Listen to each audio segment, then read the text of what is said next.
Hello, everyone. Welcome to Dead Time Stories. I know many of you enjoy listening to these videos as you fall asleep. So, before you drift off, I'd love for you to leave a comment letting me know where in the world you're tuning in from. And if you're enjoying the story, don't forget to like and subscribe. All right? Now, let's get comfortable, relax, and dive into tonight's story. The town of Redding Hollow was the kind of place where people left their doors unlocked. Not because it was particularly safe, but because no one believed anything bad could happen there. Nestled in the folds of a valley and framed by forested hills, its quiet streets always seemed to be sleeping. The air smelled of pine and damp earth, and at night the street lamps hummed with a tired orange glow. For Claire Hart, moving here was supposed to be a fresh start. Her teaching job in the city had drained her, and after the divorce, she craved stillness, something that didn't echo with memories. She found it in the form of an old two-story Victorian with a wide porch and a front yard where wild roses tangled through the fence. The real estate listing called it charming, though most locals just called it the Miller Place. In that way, small towns attach histories to houses. The first week was uneventful. Claire unpacked, met the neighbors, a retired librarian named Mrs. Keene, who seemed to know every birth and death in the hollow, and began to explore the overgrown backyard. But by the 8th night, she started to notice it, a faint, rhythmic tapping somewhere in the walls. At first, she dismissed it as pipes or the settling of old wood, but the sound was deliberate. 3 taps, pause. 3 taps, pause. Always at the same time, 2:13 a.m. One evening, determined to catch the source, Claire stayed awake, the house silent except for the occasional creak of the porch boards outside in the wind.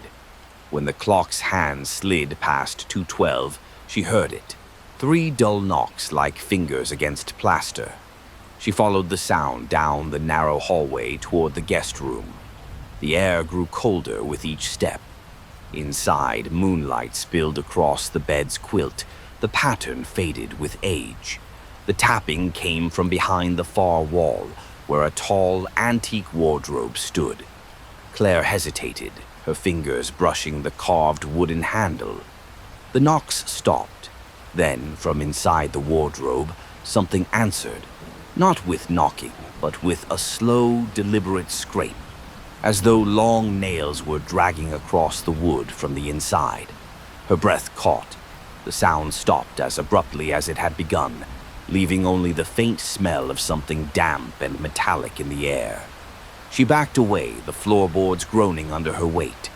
She didn't open the wardrobe that night, but she also didn't sleep. By morning, she tried to laugh it off. New houses creaked, old furniture settled, but the unease clung to her, a splinter in her thoughts. She found herself avoiding the guest room, closing the door when she passed it in the hall. It wasn't until Mrs. Keene stopped by with a plate of oatmeal cookies that Claire finally mentioned it. "That room," Mrs. Keene said, her voice low, eyes fixed on the floor. "Best keep it closed. Some things don't like to be disturbed." Claire almost laughed, but the woman's expression was grave. "What do you mean?" she asked. Mrs. Keene hesitated, her fingers tightening on the edge of the plate. The Millers had a daughter, disappeared in that very room back in '78. They never found her body. Only thing they found was her nightgown, hanging inside that wardrobe. A cold shiver slid down Claire's spine. "And the knocking?"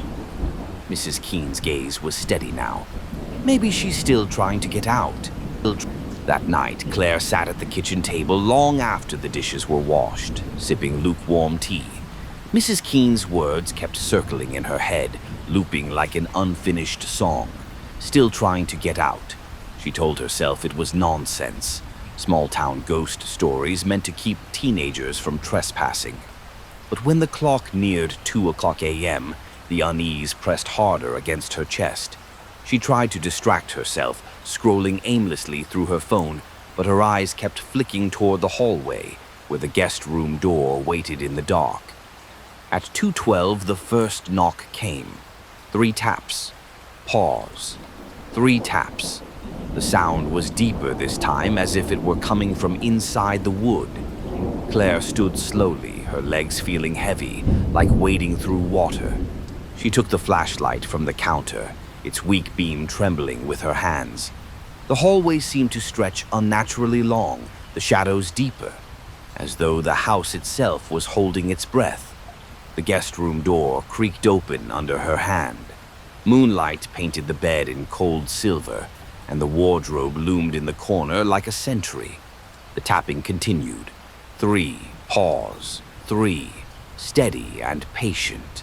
She stepped closer. Her flashlight beam caught on the wardrobe's handle, a simple brass loop dulled with age. She reached out, fingers brushing it, and the tapping stopped. The silence was worse. Claire's breath sounded loud in her ears. She told herself to open it. Just open it and prove there's nothing there. She tightened her grip on the handle and pulled. The door swung open with a reluctant groan. Inside hung a single garment, a pale, tattered nightgown swaying gently, though there was no draft. The smell hit her next, musty linen laced with something sharp and metallic. She lifted the flashlight higher. Beneath the nightgown, the back panel of the wardrobe was different, darker wood, warped slightly as if it had been replaced. Then came the scrape, from behind the panel. It was slow and deliberate, nails dragging across the wood. Claire stumbled back, her shoulder hitting the bedpost. The nightgown swayed harder, as though stirred by something unseen. Her hand shot forward, slamming the wardrobe door shut. She bolted from the room, slamming that door too, and didn't stop until she was in her bedroom with the lamp blazing and the blanket pulled to her chin like she was 8 years old again. She didn't sleep. The next morning, Claire told herself she would leave it alone. She wouldn't go near the wardrobe again. But by evening, curiosity had already begun gnawing at her. She needed to know what was behind that panel. By the following night, the idea had rooted itself in her mind like a stubborn weed. Every creak of the house, every shift in the air seemed to point her toward the guest room. Even during the day, when sunlight spilled over the porch and the bird's song was loud enough to drown out thoughts, she caught herself glancing down the hallway, imagining the dark outline of the wardrobe. At dusk, she armed herself with a flathead screwdriver, a hammer, and a lantern she'd found in the basement. She left the kitchen light on, needing the comfort of its glow, but as soon as she stepped into the guest room, the air grew heavier, colder, like she'd crossed some unseen threshold. The wardrobe stood exactly as she'd left it. The brass handle was cold under her fingers as she pulled the door open. The nightgown hung there again, perfectly still this time, as if waiting. She took a deep breath and pushed it aside. The fabric brushed against her wrist, cold as if it had just been taken from a winter clothesline. Her lantern's beam fell on the warped back panel, darker wood with mismatched grain. She pressed her palm against it, hollow. The first screw gave way with a sharp pop, the sound too loud in the still room. Then another. The wood creaked with each pull, and dust drifted down like ash. Her ears strained for any sound from beyond, half expecting that slow scrape to return. When she loosened the last screw, the panel shifted forward slightly. She hooked her fingers behind it and pulled. It came away with a reluctant shudder, revealing a narrow cavity. The air that poured out was damp and cold, smelling of soil long sealed away. Claire leaned closer, holding the lantern up, and froze. Inside was a recess about 3 feet deep, lined with crumbling plaster. On the floor lay a small wooden box, no bigger than a shoebox, its surface mottled with mold. Next to it sat something else, a porcelain doll, its face cracked into a permanent, lopsided smile. The doll's glass eyes caught the lantern light in a way that made them seem wet. Claire swallowed hard and reached for the box. The wood felt damp, and when she lifted it, a faint rattle came from inside. She set it down on the bed and carefully lifted the lid. Inside were scraps of paper, browned with age and curled at the edges. The first one she unfolded was covered in a child's handwriting, crooked, shaky letters. "He is in the walls. He comes at night." A sudden knock sounded behind her. 3 sharp raps on the wall inside the cavity. Claire spun, the lantern swinging wildly, shadows leaping across the walls. The space beyond the wardrobe was empty, except for the doll. It had fallen forward, closer to the opening. Claire's pulse roared in her ears. She stared at the doll, its cracked porcelain face now inches from the edge of the cavity, its smile seeming wider in the unsteady lantern light. She told herself it must have just shifted when she moved the box, but she couldn't shake the feeling that it had leaned forward as though trying to see her. Her fingers trembled as she shoved the panel back into place, the screws clattering onto the wardrobe's floor. She didn't care about sealing it properly. She just wanted that space hidden again. Once the wardrobe door slammed shut, she backed away, her breath coming fast. In the kitchen, she poured herself a glass of water, trying to steady her hands. But the tapping started again. Not from the guest room this time, from inside the kitchen wall. 3 knocks. Pause. 3 knocks. Her skin prickled, the sound was traveling. She stood frozen until it stopped, the silence pressing in too heavily. She grabbed her phone, half thinking of calling Mrs. Keene, but what would she say? "Hi, I think the ghost in my wardrobe is moving into other rooms?" Sleep was impossible. She lay in bed, staring at the ceiling, the ticking of the clock louder than usual. At 2:13 a.m., she heard it again, this time from the wall just behind her headboard. She bolted upright. The knocking came again, but slower now. Deliberate, almost, answering her movements. The following morning, Claire made a decision. She was going to get that doll out of the house. Whatever it was, whatever was happening, had started after she found it. By late afternoon, she was back in the guest room, a cardboard box ready. The air was colder than the rest of the house, and the wardrobe door creaked open like it recognized her. The nightgown was still swaying slightly, though no window was open. She pushed it aside and yanked the panel away without hesitation this time. The doll was exactly where she'd left it, glass eyes fixed on her. She reached in, grabbing it by the torso. The porcelain was icy under her hands, and for a split second she thought she felt something pulse inside it, like a faint heartbeat. She shoved it into the box, slammed the flaps shut, and taped it down tight.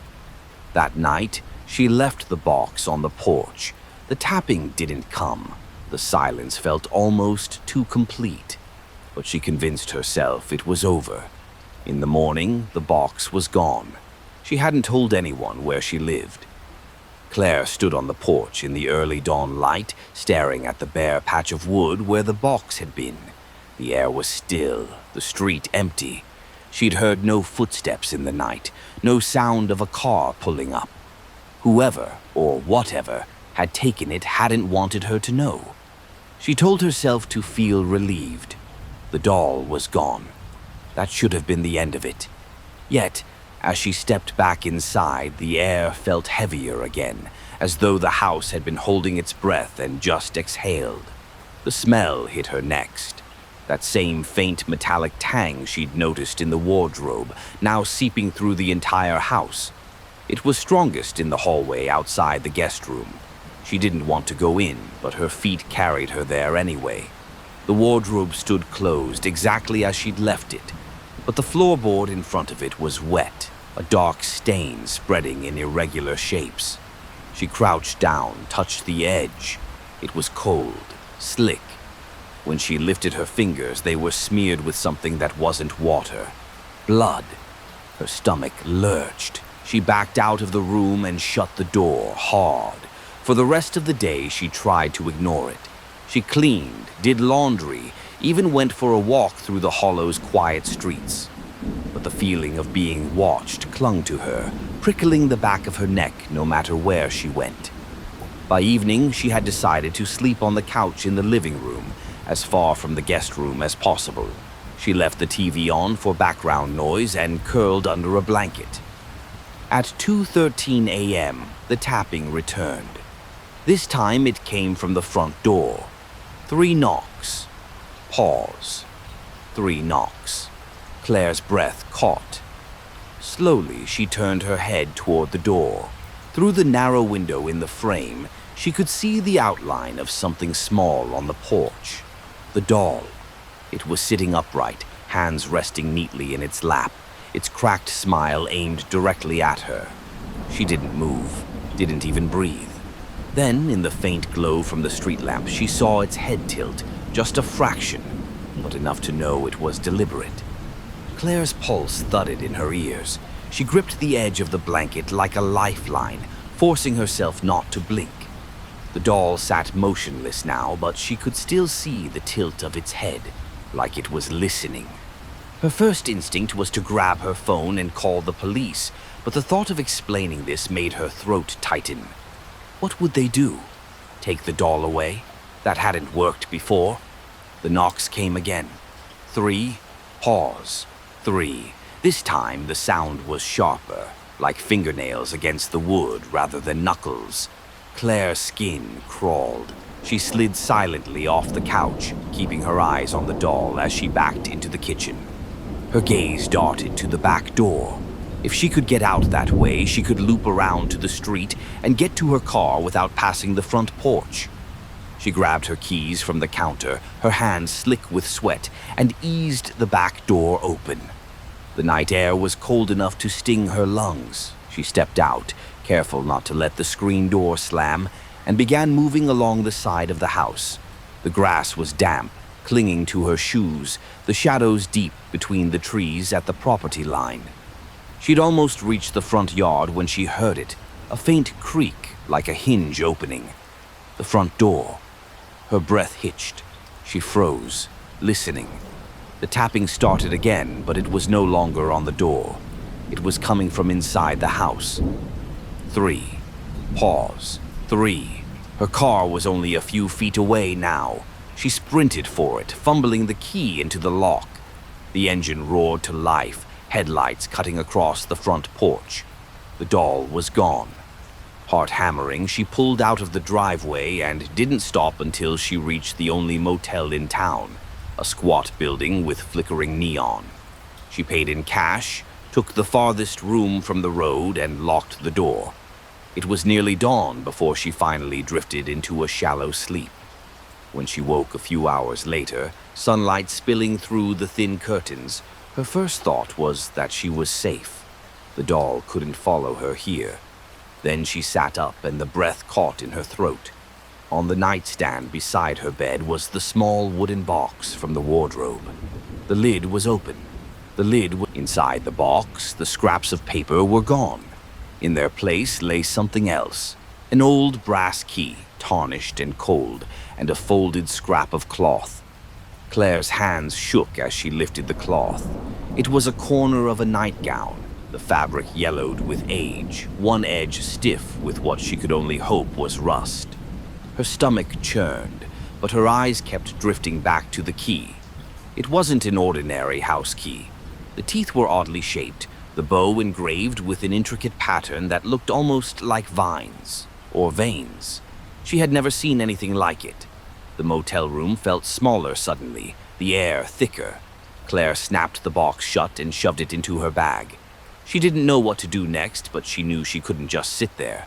After checking out, she drove straight to the local library. Mrs. Keene's warning still echoed in her head, and though she doubted the librarian would tell her more, someone else might. The library smelled of dust and old paper, its high shelves casting long shadows in the morning light. At the back, in the local history section, she found a stack of yellowed newspapers bound in twine. She flipped through them until she reached the late 1970s. It didn't take long to find the headline: Miller Family Tragedy. Daughter missing, presumed dead. The article was short, almost frustratingly so.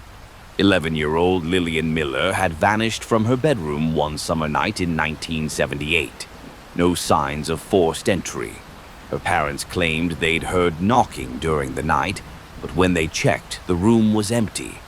The only clue left behind was her nightgown, hanging inside the wardrobe.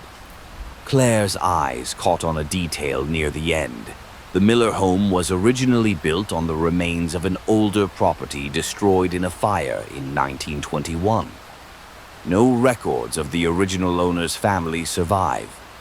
She leaned back in the creaking chair, rubbing her temples. The wardrobe, the box, the doll. None of it made sense, but she couldn't shake the feeling the key was important. Her thoughts were interrupted by a shadow falling across the table. It was Mrs. Keene. "You shouldn't be digging into this," the old woman said, her voice low but sharp. "It's not just a story, Claire. That house," she glanced around, lowering her voice even further, "it keeps what it takes. And if you've got the key," her gaze flicked to Claire's bag, "you're part of it now." Claire's mouth went dry. "Part of what?" Mrs. Keene hesitated, then whispered, "Part of the house." Before Claire could ask more, the librarian turned and walked away, leaving her with the rustle of old pages and the weight of the key burning in her bag. Claire sat frozen for a moment, the weight of Mrs. Keene's words sinking into her bones. Part of the house. It was ridiculous, nonsensical, and yet, deep down, it felt horribly plausible. Every strange thing that had happened since she moved in wasn't random. It was connected. She pulled the box from her bag, the brass key catching the dusty light from the high windows. She turned it over in her hand, tracing the vine-like pattern. The grooves were deep, worn smooth in places, as though it had been handled countless times before. It didn't look like any key she'd ever seen for a lock in her home, which meant there had to be another lock, one she hadn't found yet. By the time she drove back to the house, the sun was beginning to dip, painting the hollow in soft orange. The porch boards creaked under her feet, but the air was unnervingly still. No tapping, no metallic scent. Inside, she moved from room to room, searching.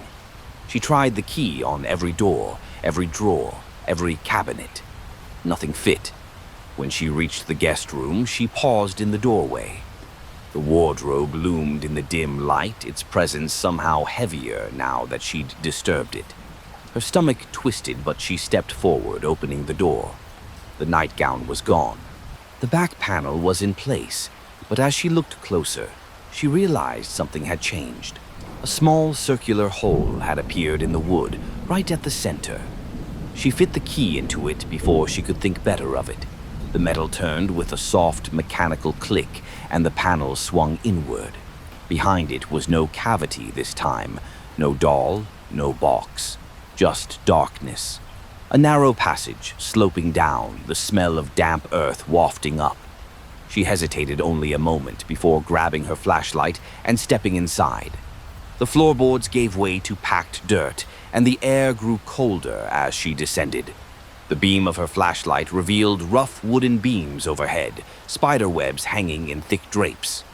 The passage ended at a heavy wooden door, swollen with age. It was bound with rusted iron straps, and in the center was another lock, the same vine-like pattern as the key. Her hand trembled as she slid the key in again. This lock turned harder, the metal groaning, but eventually it gave way with a deep thunk. The door creaked open.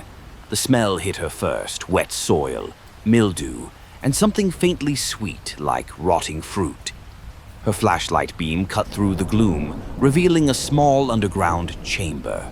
Against the far wall sat a wooden rocking chair, its paint peeling, and in it was the doll. It rocked gently, though no wind stirred. Claire froze in the doorway, her flashlight trembling. The doll's cracked porcelain face caught the light, its smile twisted, its eyes reflecting the beam like tiny whetstones. The slow creak, creak, creak of the rocking chair filled the chamber, perfectly steady, as though it had been doing this long before she arrived. She fought the urge to turn and run. Something about the stillness of the room made her feel that if she moved too quickly, she'd break whatever thin boundary was holding this moment together, and whatever was on the other side would rush in. The beam of her flashlight drifted past the doll to the rest of the chamber. The walls were dirt, claw-marked in places, like something had tried to dig its way out. Along one side was a low wooden table, its surface cluttered with old jars and cracked ceramic bowls filled with unrecognizable desiccated things. A faint sound came from behind the rocking chair, a whisper. Claire's breath caught. She thought at first it was her imagination. But then it came again, soft, high-pitched, like a child mumbling into their pillow. The words were muffled, but the tone was unmistakable, pleading. She forced herself forward, each step sinking slightly into the damp earth. The rocking chair didn't stop moving, though she could see clearly now that no hand pushed it. When she finally stood before it, she saw that the doll's lap was not empty. Resting across its porcelain knees was the rest of the nightgown, the one missing from the wardrobe. It was no longer tattered, but whole white fabric, bright against the shadows. Claire reached toward it, half in a trance. The whispering stopped. The rocking chair slowed, and then, with a violent jerk, it tipped forward, spilling the doll onto the ground. Her flashlight beam caught something she wished she hadn't seen. The dirt beneath the chair was disturbed, mounded in uneven shapes. And in one spot, a small hand, gray and withered, poked out from the soil. Claire staggered back, her shoulder hitting the wall. The doll lay at her feet now, face up, its glass eyes fixed on hers. It spoke. Not in a voice she could hear with her ears, but directly in her mind, each word sharp and cold. "You have the key. You open the door." Claire's knees buckled and she stumbled back until her spine pressed against the cold, damp wall. The voice was still there. Not an echo, but a presence, curling in her thoughts like smoke. "You have the key. You open the door." She shook her head hard, clutching the flashlight like a weapon. "No," she whispered aloud, her voice hoarse. "I'm not opening anything else." The doll lay perfectly still on the dirt floor, but the words continued, softer now, almost coaxing. "It's already open. You let it in." A low creak sounded behind her. Claire turned, the beam of her flashlight cutting across the chamber. The wooden door she'd come through was moving, closing, without anyone touching it.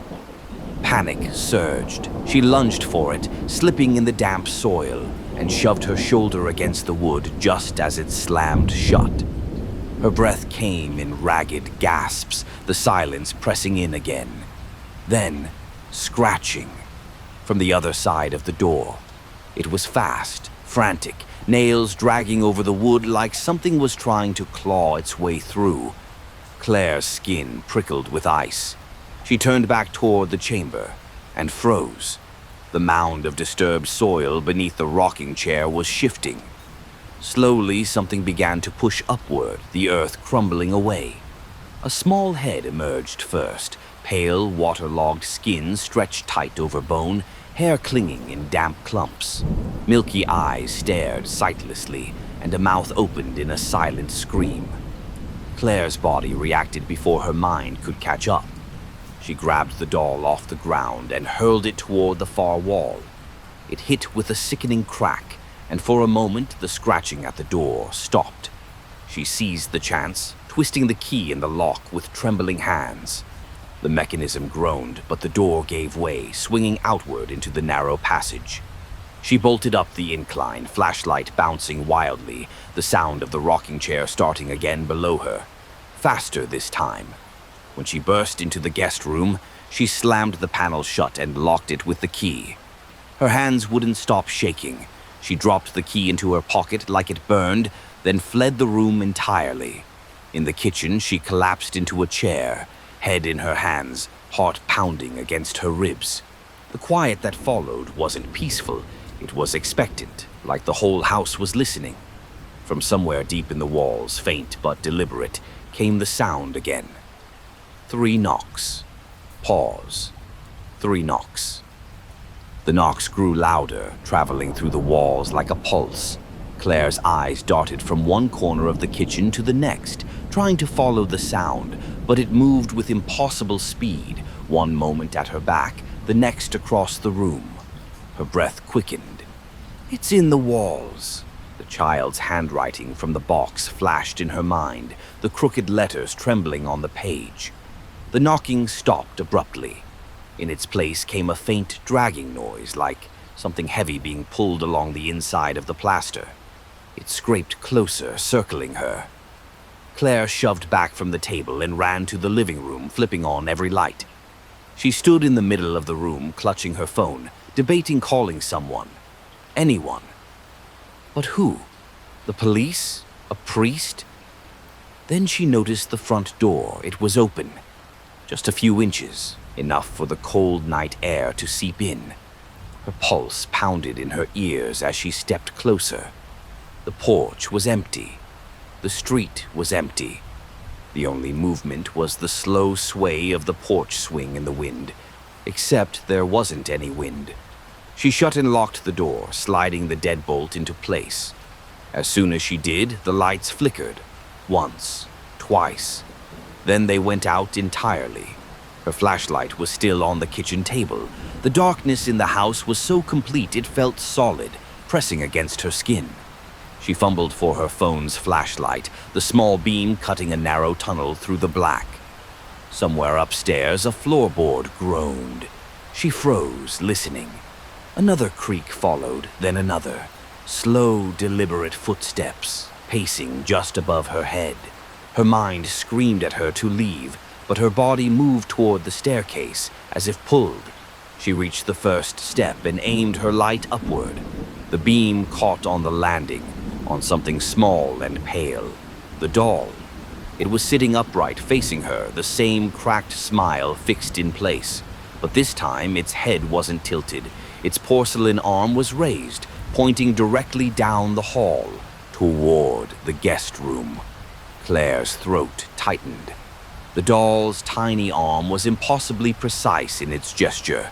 No casual slump, no accidental bend. It was pointing unmistakably toward the room she least wanted to see again.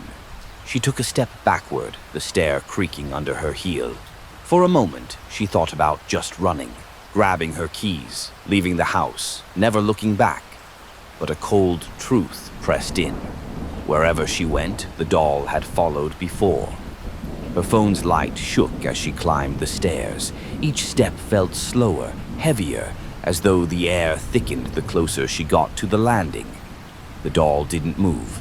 It just sat there, arm outstretched, eyes glassy and wet in the narrow beam. Claire edged past it, the porcelain so close she could smell the faint tang of mildew clinging to its dress. She didn't dare touch it. The hallway stretched ahead, dim shapes of closed doors on either side. At the far end, the guest room door stood slightly ajar. She reached it, her free hand hovering over the edge of the door. The wood felt cold under her fingertips. She pushed it open. The wardrobe door was wide open now. Inside, the back panel was gone entirely, exposing the dark passage she had locked away. A damp, earthy breeze whispered out, carrying that same metallic scent. From deep within, she heard it, soft at first, almost a murmur. A voice. It was high-pitched and broken, like a child's whisper, but it was clearer this time. "You left me there. Don't leave me again." Claire's pulse thudded painfully. She forced herself to lean closer, the light cutting into the dark passage. The sound of shuffling feet echoed faintly, as though someone small was moving toward her. Then, just at the edge of the beam, she saw a pale hand grip the frame of the tunnel wall. Thin fingers curled around the wood, nails ragged, skin stretched tight over bone. Another hand followed, and then, slowly, a head, damp hair plastered to a hollow face, wide eyes milky but locked directly on hers. Claire stumbled back, her shoulder hitting the bedpost. The child's voice came again, but this time it was not a whisper. It was in her head, as sharp and cold as a blade. "You have the key. Let me in." Claire's breath came in short, shallow bursts. Her mind screamed at her to run, but her legs felt locked in place, as if the child's milky gaze rooted her to the floor. The figure in the passage shifted forward, dragging its frail body through the gap where the panel had been. Soil crumbled from its hair, flecking the warped floorboards. The smell of damp earth and something far older filled the room until it was hard to breathe. "Let me in," the voice repeated, vibrating inside her skull. It wasn't just a request, it was a command, and her hands moved instinctively toward the key in her pocket.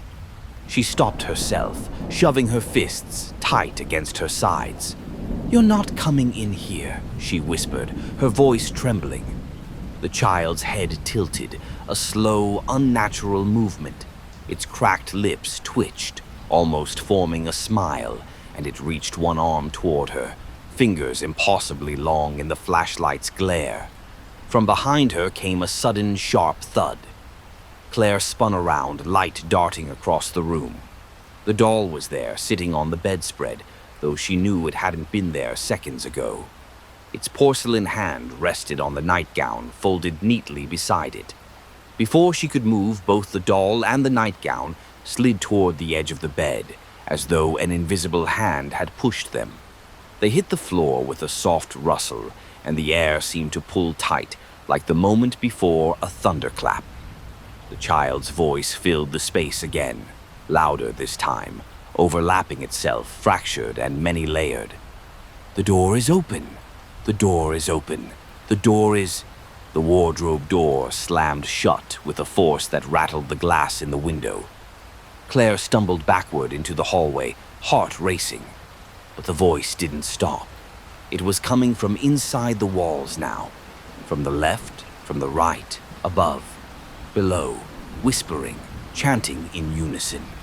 The words tangled into something she couldn't understand, but the tone was hungry. She backed toward the staircase, the doll's glass eyes glinting at her from the floor of the guest room. And then, just as she put her foot on the first step, something knocked from beneath it. 3 knocks. Pause. 3 knocks. The sound reverberated up through the wood, vibrating into the soles of Claire's feet. She jerked her leg back, nearly losing her balance. Her flashlight beam trembled over the steps, catching the faintest shift of shadow between the risers. Something was under the staircase. The knocking came again, slower this time, deliberate, as if whatever was beneath was aware she was frozen there, listening. Her heart pounded in her ears. She backed away from the steps, but the whispers from the walls swelled in response, the voices overlapping into a wet, rasping chorus. She could make out fragments now. "You opened it. Don't shut it again. It's hungry." Claire's breath caught. The flashlight beam swept toward the front door, the only exit that made sense now. She didn't care about packing a bag or locking up. She just needed to be out. But the moment she reached for the deadbolt, it slid back on its own. The door creaked open a few inches, cold night air pressing in like a warning. Beyond the porch, the yard lay in still, silvery moonlight, and in the center of the walkway sat the box from the wardrobe. It was open. From where she stood, she could see what lay inside, a mound of dark, damp earth, and on top of it, the brass key. Claire's pulse stuttered. She took a step forward before realizing her own body was moving without her permission, her limbs pulling her toward the porch. The voices in the walls quieted now, as if watching, waiting. The moment she touched the key, the air shifted, thicker, colder. Every shadow seemed to stretch toward her. A faint creak sounded behind her. She turned. At the far end of the hallway, half hidden in the dark, stood the child. Its head was bowed, hair dripping onto the floor. Slowly, it raised its face to her. Mud ran from its eye sockets like tears. "Now you can't leave." Claire's fingers went numb around the key. The child's words weren't loud, but they filled every corner of her mind, leaving no space for thought. Her instinct screamed at her to throw the key, to put it back in the box and slam the door. But her body felt tethered, rooted to the porch boards. The cold from the metal seeped into her palm, up her arm, until it felt like her bones ached. The child stepped forward into the dim light from the doorway. Its bare feet left wet, muddy prints on the floorboards, though there was no mud outside. With each step, the air grew heavier, the metallic scent thick enough to taste. "You opened it," it said again, its voice no longer echoing in her head, but spilling from its cracked lips in a whisper. "Now you have to feed it." Claire's breath caught. "Feed what?" she asked, the words barely audible. The child's pale lips stretched into a smile that didn't reach its clouded eyes. "The house." The voices in the walls stirred again at those words. Low, eager murmurs like the rustling of dry leaves. They swelled until she could almost make out sentences. "It's been so long. It's hungry." She brought the key. Claire stumbled back into the house, her grip on the key so tight it bit into her skin. "No," she muttered, shaking her head. "I'm not part of this. I'm not—" The front door slammed behind her, the sound deafening in the small space. Every light in the house flickered on at once. For a brief, blinding moment, she saw them, dozens of shapes in the walls, pressed tight behind the plaster. Faces distorted by the thin barrier, mouths moving in silent cries or twisted grins. Some were small, like the child, others adult-sized, their features warped as though the house itself had been chewing on them for years. When the lights went out again, the hallway was empty. Empty except for the doll. It sat at her feet, head tilted, a faint smear of fresh soil on its porcelain cheek. In its lap rested the folded nightgown, perfectly clean, perfectly white, like a gift waiting to be claimed. Claire stared at the nightgown, her pulse thudding so hard it felt like the sound might shake the walls. She didn't want to touch it. Every instinct told her that if she did, she'd be crossing some invisible threshold. The doll's head tilted further, an unnatural angle that made the porcelain neck creak faintly. Its glass eyes caught the dim light from the kitchen, twin reflections that seemed too deep, too alive. The voices in the walls began again, whispering in overlapping tones. This time the words were clearer. "Put it on." She wore it when she went in. "It's the way back." Claire shook her head, stepping away.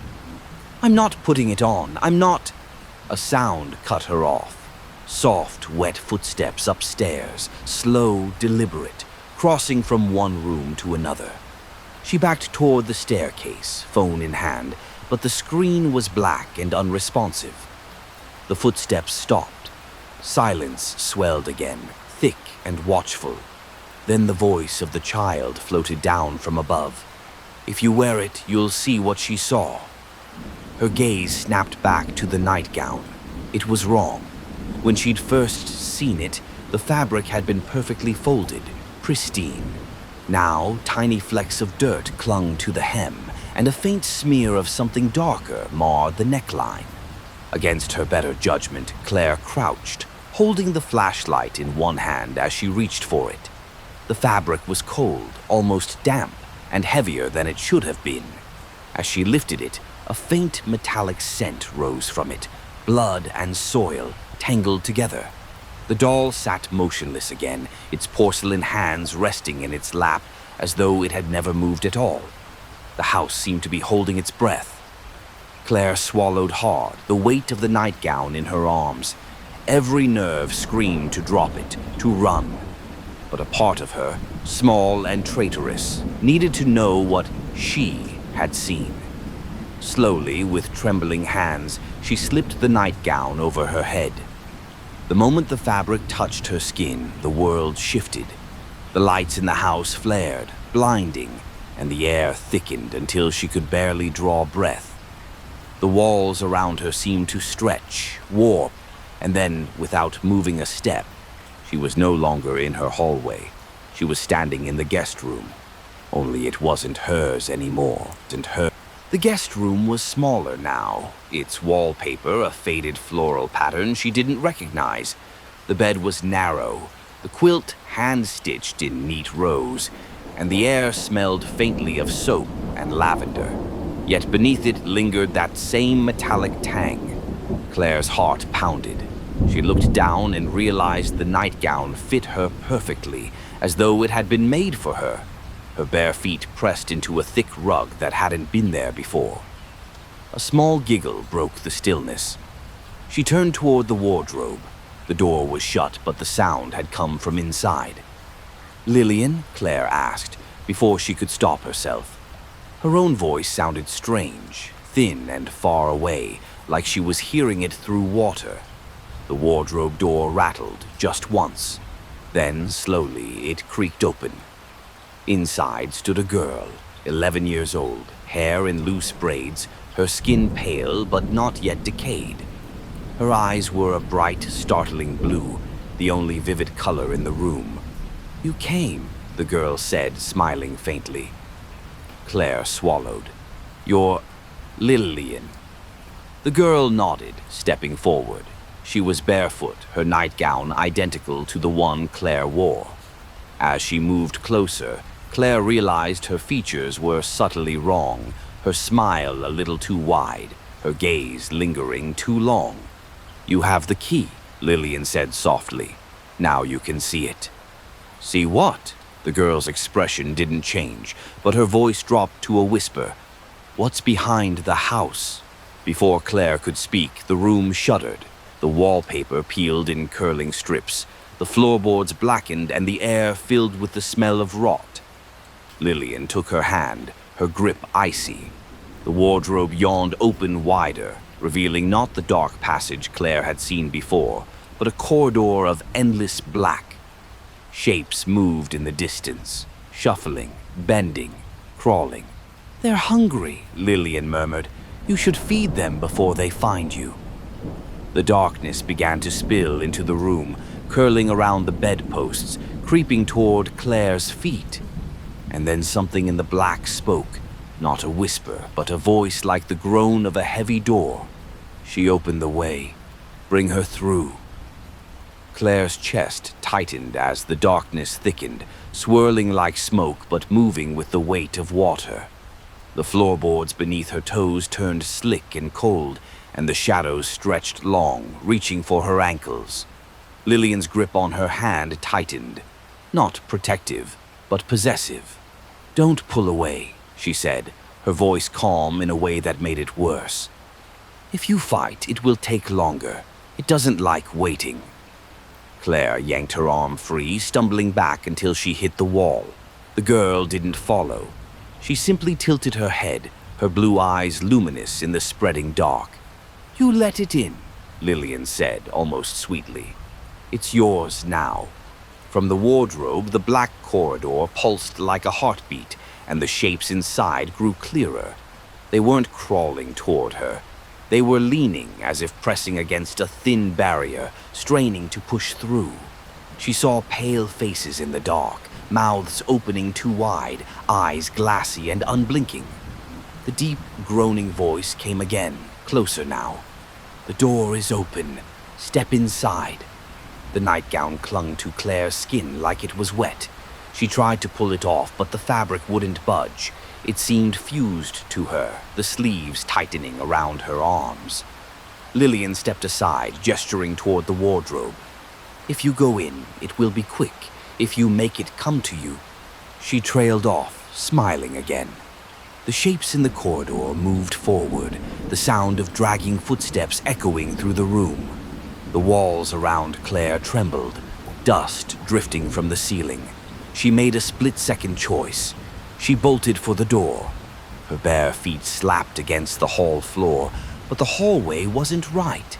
It was longer, the light dimmer, and the air colder.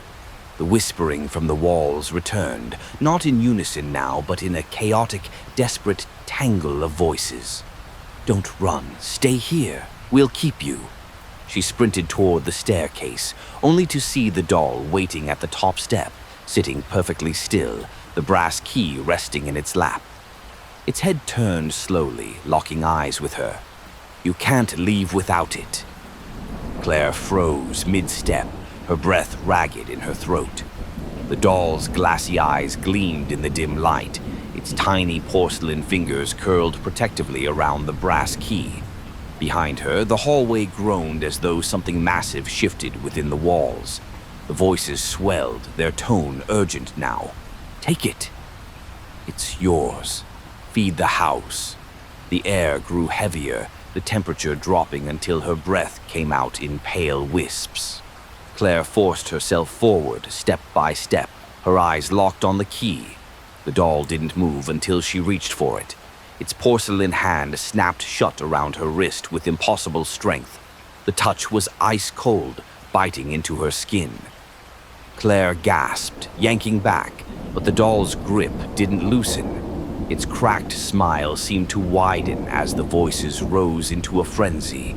"The key belongs inside, inside, inside, inside." A sharp pain bloomed in her wrist where the doll touched her, spreading up her arm like frostbite.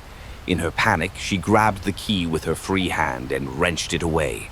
The doll's fingers released instantly, the porcelain clicking against the wooden step as it toppled onto its side. The house reacted immediately. The whispers ceased, replaced by a single deep thump, like a heartbeat inside the walls. Then another, and another. The stair under her foot shuddered, cracks split across the wood, and from the gaps, black viscous liquid began to seep upward, bubbling like something alive. Claire bolted down the stairs, the key biting into her palm. She didn't know where she was running, only that she had to move. But with each heartbeat of the house, the walls seemed to shift, narrowing the hallway, bending the floor beneath her feet. She stumbled into the living room only to find the front door gone, replaced by solid wall. The wardrobe stood there instead, open. Inside, the passage yawned wide and dark, damp air curling out like breath from a waiting mouth. From deep within, she heard Lillian's voice again, soft and almost kind. "Bring it home." The voice echoed from the passage, wrapping around Claire's mind like a thread pulling her forward. The darkness inside the wardrobe seemed thicker than before, almost solid, a living thing waiting just beyond reach. Her grip on the brass key tightened until the ridges cut into her palm. Every instinct screamed, "Don't go in," but the air behind her had shifted. The house was leaning toward her, pressing her closer to the open doorway. "Bring it home," Lillian's voice repeated, sweeter now, like she was coaxing a frightened animal. Claire shook her head. "No, I'm not going in there." The shadows in the passage stirred, and a sound rose from deep within, something between a breath and a growl. Slowly, shapes emerged. First, the suggestion of hands, too many of them, reaching along the edges of the frame. They gripped the wood, their fingers thin and impossibly long, nails clicking like insects on glass. One hand extended farther than the rest, palm open, waiting.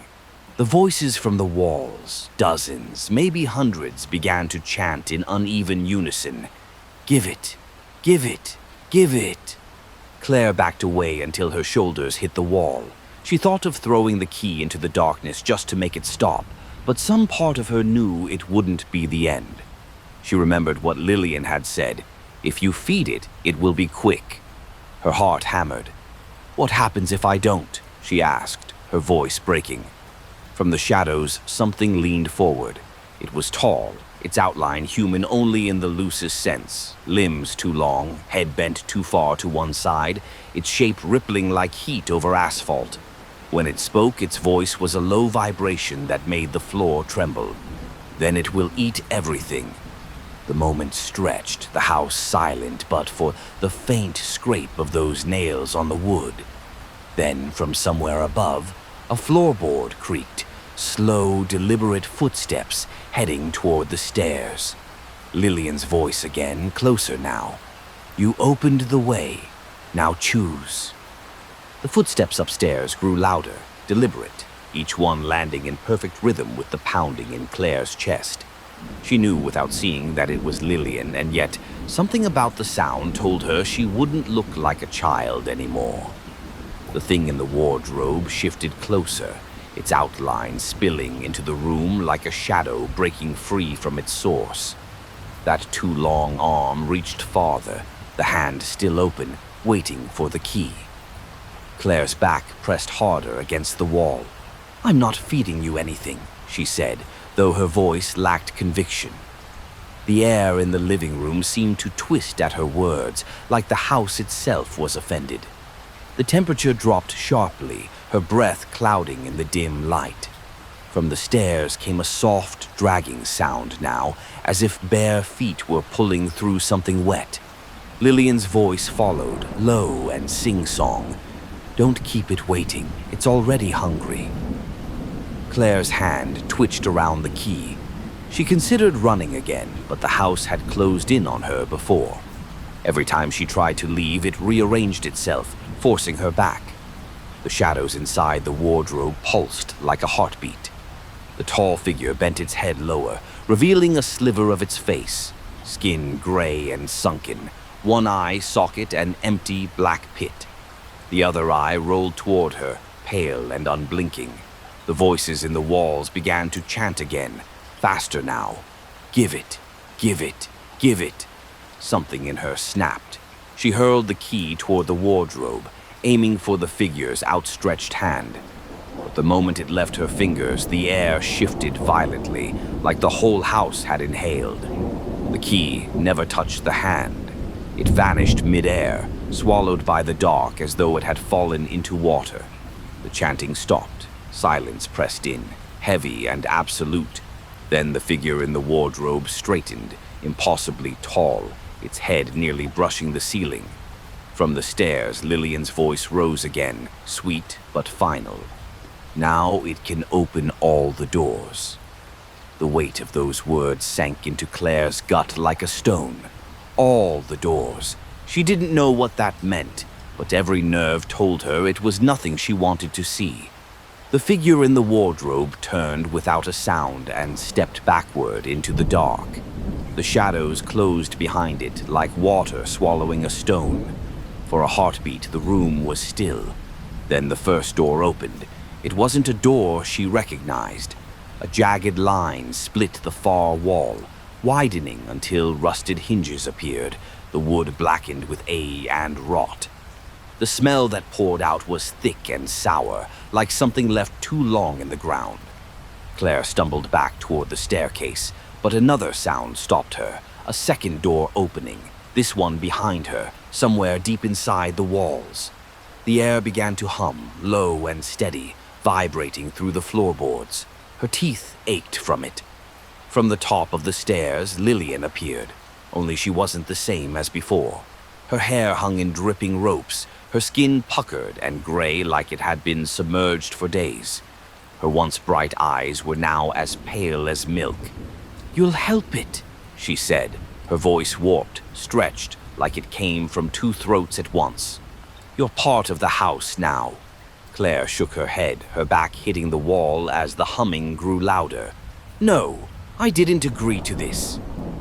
Lillian's smile widened unnaturally, splitting just a little too far. "You opened the first door. That's all it needed." A third door groaned open somewhere above them. This one brought a rush of cold wind, carrying whispers too soft to understand. Shadows began spilling into the hallway, curling like smoke, reaching along the walls toward her. The humming became a pulse, and with each beat another door began to form. Lillian took one slow step down the stairs. "Once they're all open," she said, "it won't just be our house anymore." Claire's stomach twisted as she realized what Lillian meant. Not just our house anymore. The thing inside wasn't planning to stay confined here. It wanted the world beyond the hollow.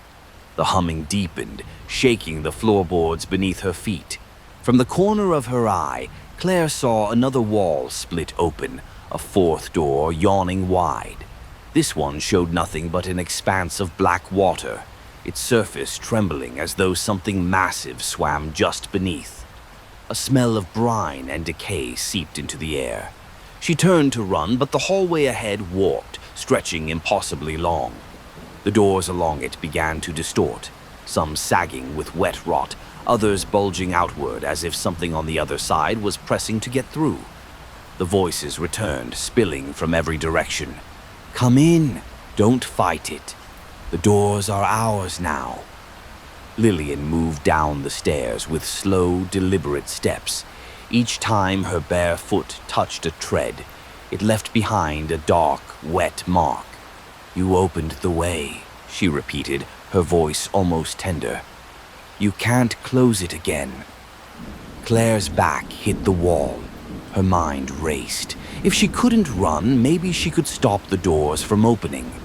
But how? The key was gone, swallowed by the thing in the wardrobe.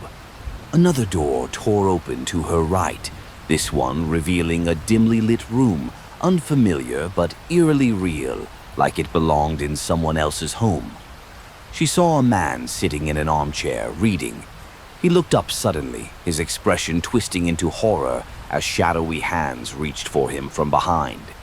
Claire's chest tightened. These weren't just other rooms in the house. These were other places. The figure in the wardrobe had meant it literally. It could open all doors now. And through the widening crack of the fifth door, something stepped into the hallway. It was not human. Its shape flickered, unable to hold one form for more than a second. Sometimes tall and thin, sometimes hunched and wide, its face shifting from featureless black to a parody of human smiles. It turned toward her, and every door in the house slammed shut at once. Except the wardrobe. The wardrobe stood open like a gaping mouth, the shadows inside rolling and restless. A faint rhythmic thud echoed from within, like footsteps on a staircase that spiraled down forever. Claire's body screamed at her to move, but her legs felt rooted to the floor. The flickering figure that had stepped through the fifth door was gone, swallowed into the dark of the wardrobe without a sound. The silence that followed was worse than the noise. Then Lillian's voice came again, closer than it should have been. "It likes you." Claire jerked toward the sound. Lillian now stood just a few feet away, her head tilted at an angle that made the wet ropes of her hair sway. Her pale eyes glinted in the dim light. "It wants you to see where it lives." "I'm not going in there," Claire managed, her voice tight. The girl smiled faintly. "You don't have to. It will come to you." From the wardrobe's dark, a pale hand slid into view. It gripped the frame, its fingers curling too far backward, joints bending in wrong directions. The nails were blackened, claw-like.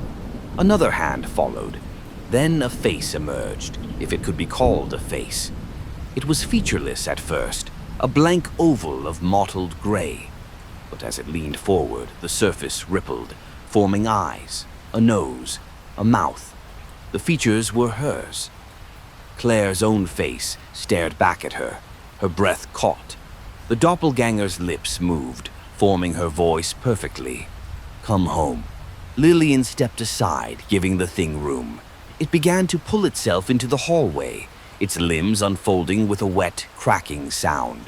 The house shuddered as it crossed the threshold, every wall groaning at once. From deep inside the plaster, the voices began again. Not in whispers this time, but in ragged, hungry breaths. "Feed it, feed it, feed it." The creature took one step toward her. The floor beneath it darkened, each footfall leaving behind a slick black print that smoked in the cold air. Claire's mind screamed for a weapon, anything to put between herself and the thing wearing her face. Her eyes darted to the mantel above the fireplace, where the wooden box from the wardrobe sat once more, waiting.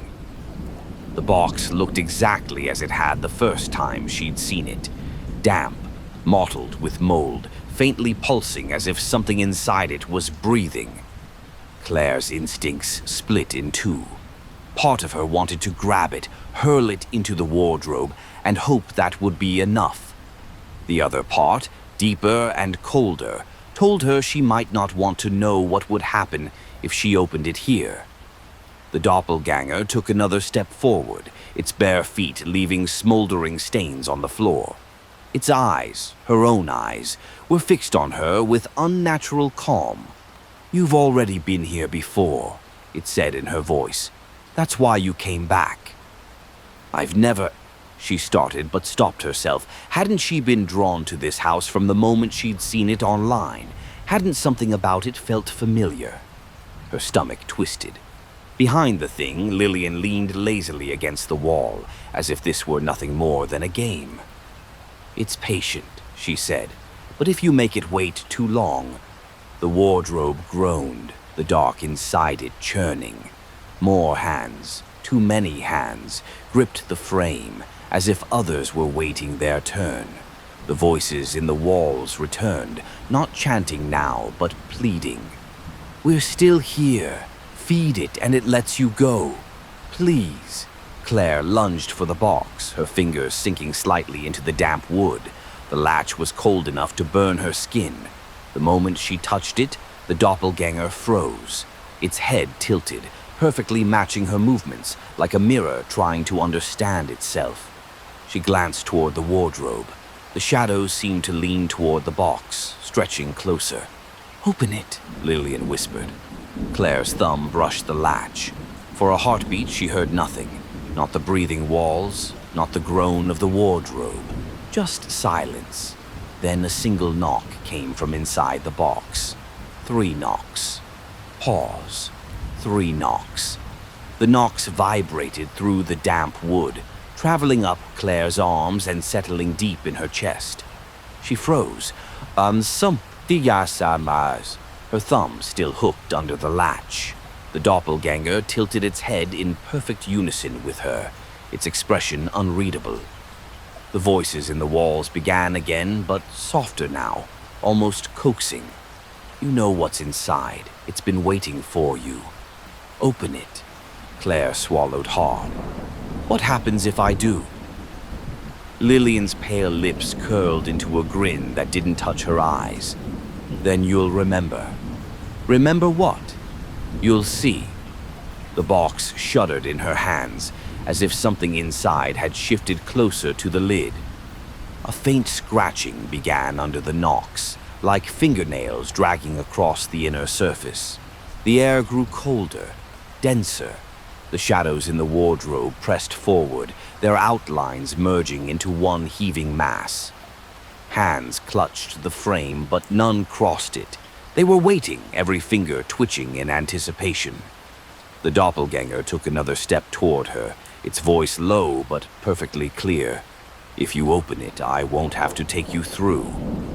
Claire's grip tightened. The thought of going through whatever lay inside the wardrobe made her stomach lurch. Her thumb pressed the latch. It clicked open with a sound too loud for such a small motion. The lid creaked upward. Inside, lying on a bed of damp black soil, was the porcelain doll. But it wasn't still this time. Its eyes blinked slowly, and its lips moved. In a child's voice, it whispered, "Welcome back." And then the room shifted, not just in light or sound, but in shape. The walls buckled outward, the floor sagged beneath her feet, and for a moment she felt herself falling sideways into the box. The doppelganger lunged forward, but not at her, at the doll. Its outstretched hand met the porcelain face, just as Claire felt the air tear open around her. The last thing she saw before everything went black was the wardrobe's darkness rushing forward, swallowing them all. Claire hit the ground hard, the breath knocked out of her. She wasn't in her living room anymore. The air was damp and heavy, smelling of soil and stagnant water. She pushed herself up, her hands sinking slightly into the ground. It was soft, loamy earth, the kind that gives under your weight. All around her, the darkness felt thick. It wasn't the absence of light. It was something tangible, brushing against her skin as if testing her. The only illumination came from a faint, sickly glow ahead, casting long shadows that seemed to move on their own. She turned, looking for the wardrobe for any sign of the house, but there was nothing, just endless black. Then she heard it, a slow creak like a rocking chair. The sound drew her toward the glow. As she moved forward, the ground shifted under her, sometimes firm, sometimes soft enough to nearly swallow her foot. The glow resolved into a small clearing surrounded by twisted, root-like shapes arching overhead. In the center sat the wooden rocking chair, swaying gently back and forth. The porcelain doll was there, perched on the seat, its cracked smile faintly lit by the sickly light. But it wasn't alone. Standing behind the chair was Lillian, or what had been Lillian. Her skin was darker now, mottled with the damp of the earth, and her hair hung like strands of blackened moss. Her eyes glowed faintly, the same hue as the clearing's light. "You brought it back," she said, voice low and thick, as if the air itself resisted the words. Claire's heart pounded. "Where am I?" "This is the house," Lillian replied simply, "where it really lives." The doll's head tilted sharply, and its eyes blinked again, slow, deliberate. "It's been waiting for you," it whispered, the sound echoing as though it came from somewhere much deeper than its porcelain frame.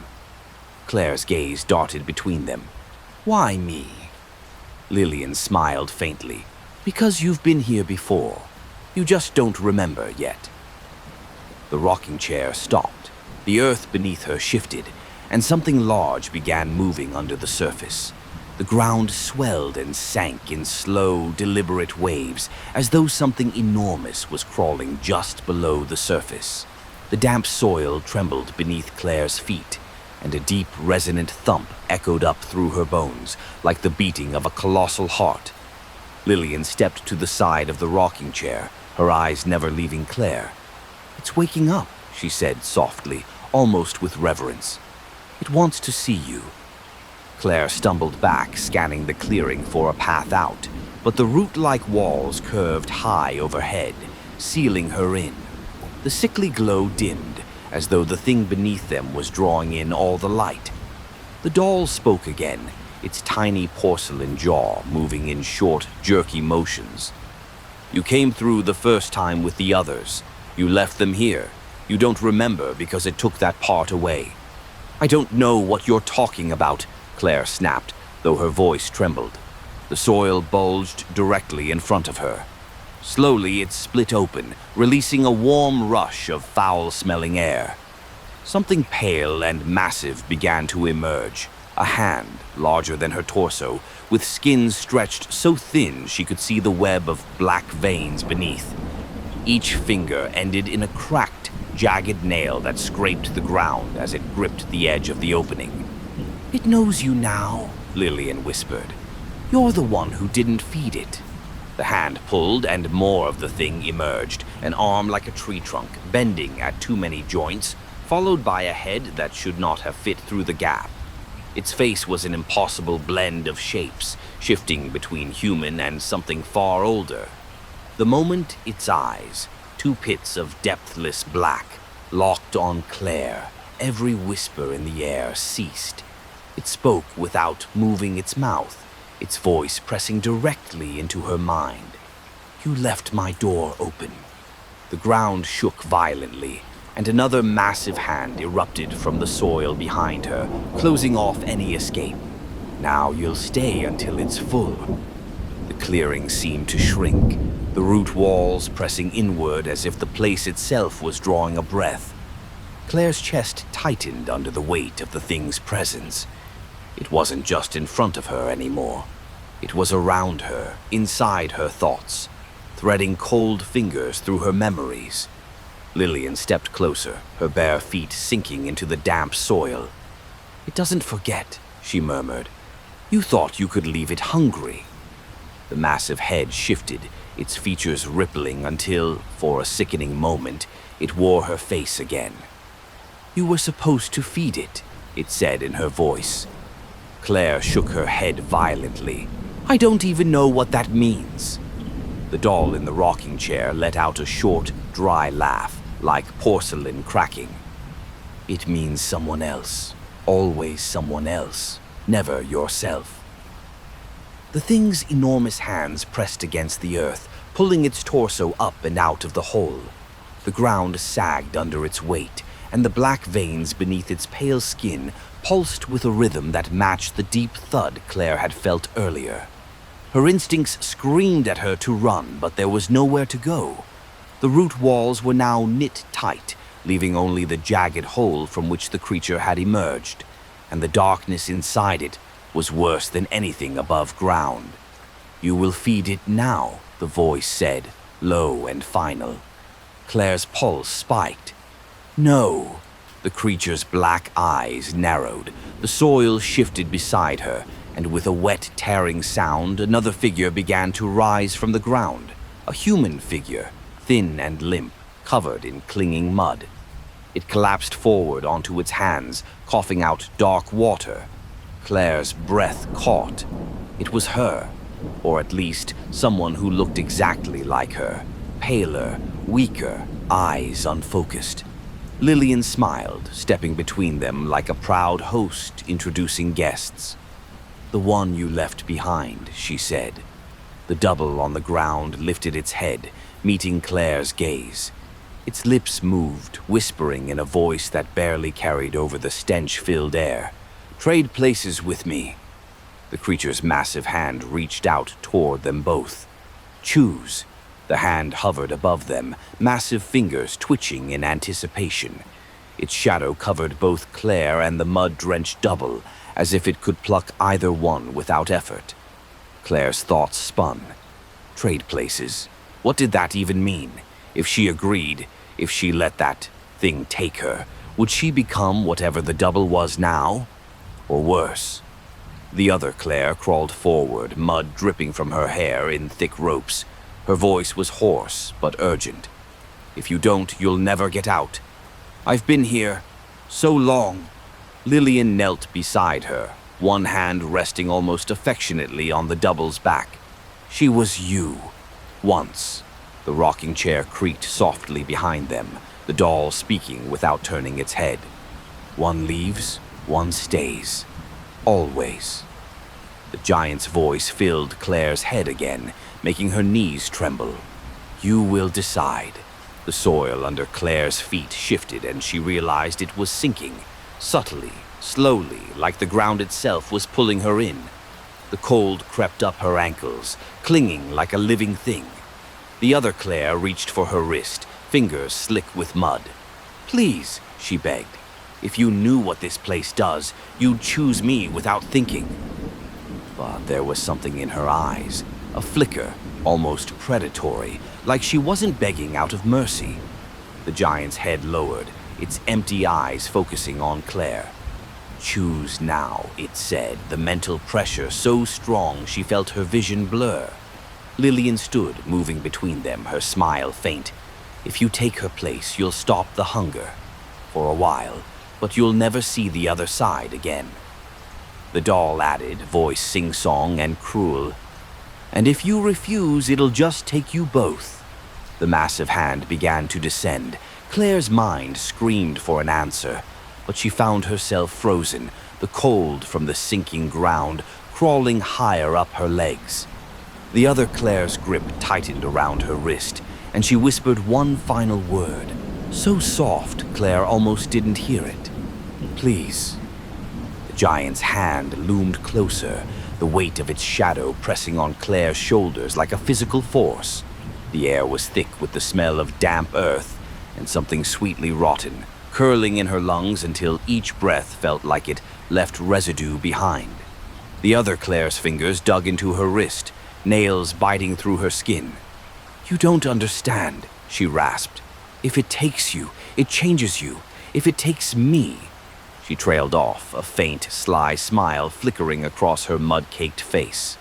"I already belong to it." That smile sent a cold jolt down Claire's spine. This wasn't desperation, it was a negotiation. Lillian tilted her head, watching them like she was savoring the moment. "You're wasting its patience," she said lightly, though her pale eyes never left Claire's. The doll's voice rose sharper now. "One stays, one goes. One feeds, one is fed." The giant's voice rumbled through her skull. "Decide." The cold had reached her knees now, the soft earth sucking at her legs, pulling her down in slow, hungry gulps. The other Claire wasn't sinking at all. She stayed kneeling on solid ground, her grip on Claire tightening with every second. It hit her suddenly. This wasn't about mercy.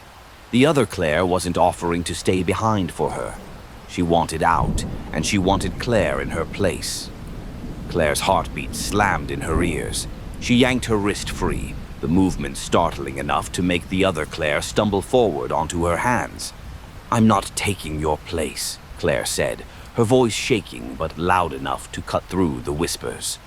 The giant's massive head lowered, the black pits of its eyes swallowing the glow from the clearing. "Then it will take you both."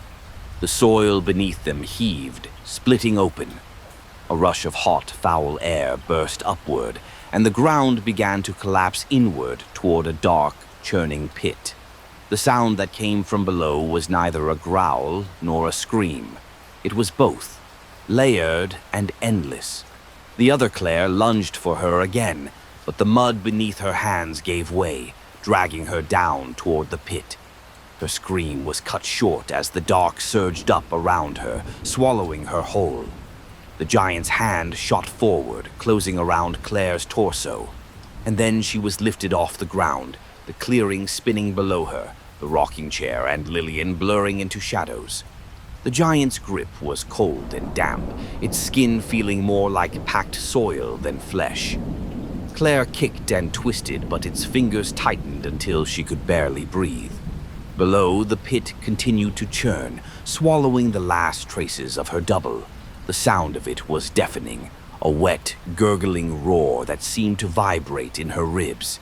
Lillian stood calmly beside the rocking chair, watching like it was all unfolding exactly as she'd expected. "It's not angry," she said, her voice carrying easily over the noise. "It's just hungry." The doll turned its head toward Claire, its porcelain jaw creaking. "And now you know what that means." The giant lifted her higher until she was face to face with it. The shifting features on its head stilled, settling into a warped reflection of her own. Her own mouth moved, but the voice was deeper, resonant, layered with countless others. "You will feed me." Claire's mind raced. She had nothing to offer, no someone else to give it. But as the pressure in her chest built, a thought clawed through her panic. "It doesn't have to be someone from here." The giant's fingers began to pull her closer to its gaping mouth, the inside of which was nothing but an endless black void. The smell of it hit her, like rot buried under centuries of damp earth, and she gagged. "You'll choke on me," she said through clenched teeth, forcing defiance into her voice. The giant stilled, its head tilting ever so slightly. Claire's eyes darted toward the rocking chair. The doll was still, but its eyes were locked on hers. And in that instant, she understood. This wasn't just a witness. The doll was a vessel, and vessels could be filled. She twisted hard in the giant's grip, forcing one arm free. The motion tore at her shoulder, but she ignored the pain, reaching into her pocket. Her fingers closed around the damp scrap of nightgown she'd stuffed there before everything went black. Without thinking, she shoved it into the giant's mouth. For a heartbeat, nothing happened. Then the giant let out a sound that was less a roar than a deep, violent exhale, its grip loosening enough for her to slip through. She hit the ground hard, rolling in the damp earth, and the pit behind her began to scream. The scream was not just sound, it was pressure, a vibrating force that rattled Claire's teeth and blurred her vision. The ground beneath her writhed as though the earth itself wanted to fling her away. The giant reeled backward, its form distorting wildly. The scrap of nightgown hung from its shifting mouth, black veins pulsing through the fabric as if it were drinking something from it. Lillian's voice cut through the chaos, sharp and scolding. You shouldn't have done that. Claire scrambled to her feet, her eyes darting between the pit and the root walls. The clearing seemed to pulse in time with the giant's convulsions, the sickly glow flickering like a dying lantern. The doll in the rocking chair tilted its head, its glass eyes glinting. "It's not satisfied," it said softly, almost gleeful. The giant's bellow deepened, the sound sinking into her bones. It dropped to one knee, its hands clawing at the earth as if trying to anchor itself. With each movement, huge clumps of soil fell into the pit, which now boiled and frothed like an open wound. Claire backed toward the edge of the clearing, but the root walls behind her twitched and shifted, weaving tighter until they were like a cage. Lillian stepped forward, her bare feet sinking into the trembling ground. "You've made it angry," she said, her pale eyes fixed on Claire. "Now it will take more than just you." The doll's voice grew louder, carrying over the giant's groans. "It will empty the house. All of them. Every face in the walls." The root walls shuddered, and from their twisted surfaces, figures began to push through, human forms pressed flat, their faces distorted in silent screams. Hands reached for her, their fingers stretching impossibly long, grasping at her clothes, her hair. The pit roared again, and the giant's head snapped toward her. "Feed me now, or I will open every door." Claire's heart pounded. The voices in the root walls were no longer whispers. They were frantic pleas, overlapping into a single desperate cry. "Don't let it open them." And then she saw it. Beyond the giant, in the shifting shadows of the pit, a narrow, crooked staircase leading up into faint light. Claire's breath caught. The staircase was barely visible through the shifting shadows, each step uneven and glistening as though slick with moisture. It wasn't the grand kind of escape you dreamed of. It looked fragile, unstable, like it might vanish if she blinked. The giant's gaze followed hers. "You think that door is for you?" The voice rumbled inside her head, low and certain. Lillian glanced toward the pit, then back at Claire, her lips curling into a faint smirk. "If you take those steps, it won't be to your world. It'll just be another one of its mouths." The doll in the rocking chair rocked forward slightly, its porcelain hands gripping the armrests. "It might be a way out," it said in its high, childlike voice, "but it might be worse. That's the fun of it." The giant's form loomed closer, blocking part of the glow from the pit. Its black eyes locked on her. "Last chance. Feed me." The root walls shuddered harder, and more shapes pushed forward from them. Men, women, children, their faces warped and eyes wide. Some reached toward her in supplication, others in rage. Their voices tangled together in an overwhelming rush. "Give it someone else. Don't choose me. Please, no." The staircase pulsed faintly with light, as though it were responding to her attention. The glow brightened for just a second, and in that instant, she thought she saw the outline of a door at the top. Her pulse hammered in her ears. The giant was close enough now that its massive hand was stretching toward her again, fingers curling, ready to pluck her from the trembling ground. Lillian's voice slid into the chaos, calm and steady. "If you take the stairs, you can't come back. Not even to fix what you've done," the doll added, leaning forward just enough for its cracked face to catch the light. "And you will want to come back. They always do." Claire's legs tensed. She had seconds, maybe less, before the giant's hand closed around her again. Either feed it, or run for the stairs. Run for... Claire's body moved before her mind could settle the argument. She bolted for the staircase. The giant's hand slammed into the ground where she'd been standing, sending a shockwave through the clearing that nearly knocked her off her feet. Roots and clumps of wet soil rained down from above, the sickly glow flickering wildly. The staircase shifted beneath her first step, groaning like old wood, though it was made of something darker, almost stone but slick and warm under her bare feet. She forced herself upward, each step squelching faintly, as though it resented her weight.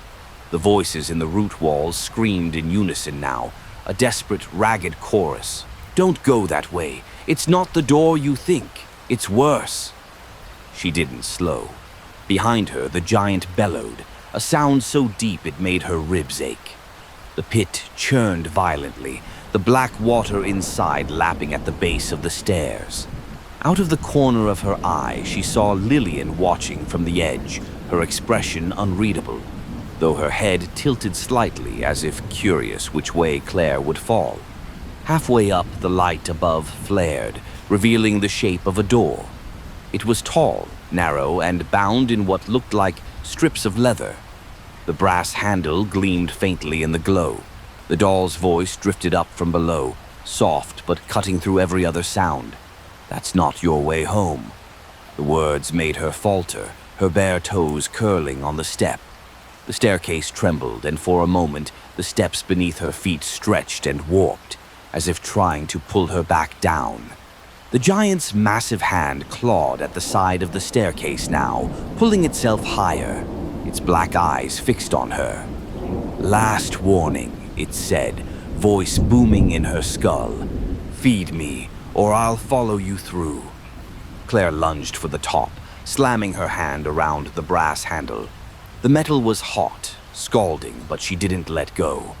The moment she turned it, the glow above flared so bright she had to squeeze her eyes shut. When she opened them again, the world had changed. The stairs were gone, so was the clearing. She was standing in the middle of her guest room, but it wasn't empty. The room looked wrong, not in the way of peeling wallpaper or dust, but in the way of a dream where everything was familiar, yet slightly off.